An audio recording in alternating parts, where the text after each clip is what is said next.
अभी नव सृजन में सुप्रिया कुमारी आई हुई है, जिसका घरेलू हिंसा से पीड़ित है और क्या दिक्कत है ये हम अभी इनसे पूछते हैं। तो बेटा, आपका सुप्रिया कुमारी नाम है जी मैम। और आप नव सृजन संस्था में आए हुए हैं। कदम कुआं पटना 3 में है जी। कार्यालय। और आपको कौन बताया यहाँ हमारे बारे में? यहाँ पे मेरे भैया के दोस्त अंजनी भैया है, वही बताए हैं कि मैम के पास जाओ तो वहाँ पे हेल्प मिलेगा, इसलिए हम आए हैं। कहाँ से आए हैं? जी, मैं रहती तो पटना में ही हूँ, लेकिन मैं रहने वाली हूँ सारण डिस्ट्रिक्ट तरैया थाना मेरा ससुराल हुआ और मेरा मायका हुआ अमनौर थाना। अमनौर थाना। जी मैम।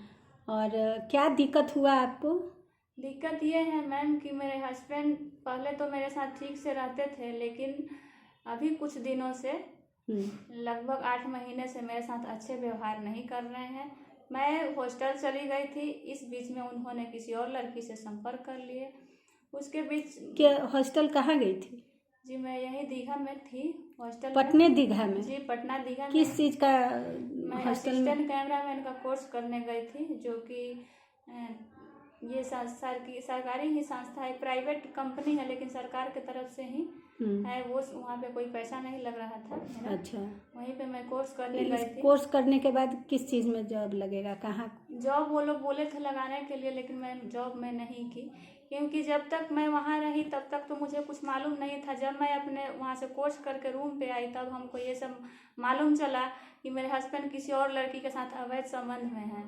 और फिर मैंने उनको रोका, पूछा तो वो मेरे से हमेशा झूठ बोलते गए, हमेशा मेरे साथ धोखा करते गए। हमको बोलते थे कि ऐसा कुछ नहीं है, लेकिन मैं बहुत पता लगाई तो मुझे पता चला कि उसके साथ अवैध संबंध बना के रह रहे हैं। उसके साथ वो कौन है? और हस्बैंड कहाँ जॉब करते हैं? हस्बैंड मेरे रूबन हॉस्पिटल में जॉब करते हैं।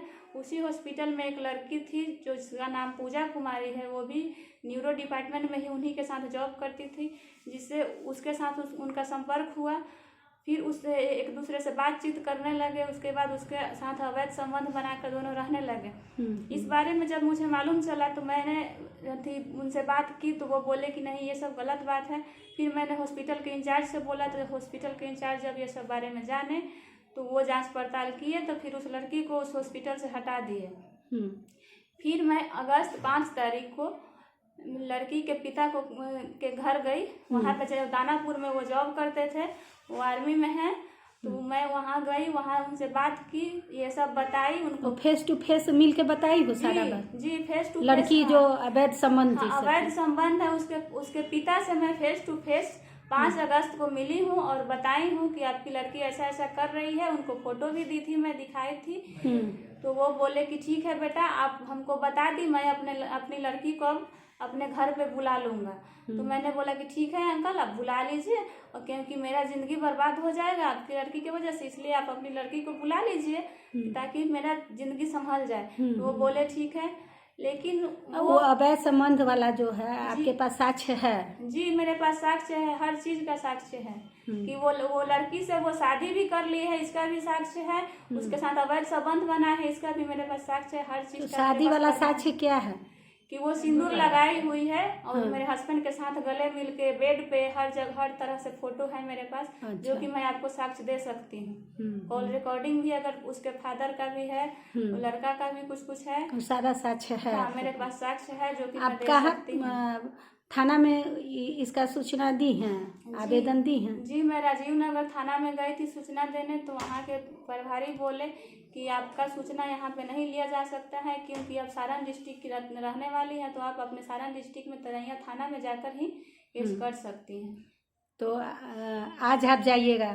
जी, अभी तो मैं नहीं गई हूँ, लेकिन मैं जाऊँगी वहाँ पे, और वहाँ पे भी वहाँ जाके तरैया थाना में अपना दूंगी आवेदन। SSP के पास भेजे हैं वहाँ? हाँ, सारण डिस्ट्रिक्ट के SP के पास मैं स्पीड पोस्ट की हूँ आवेदन अपना।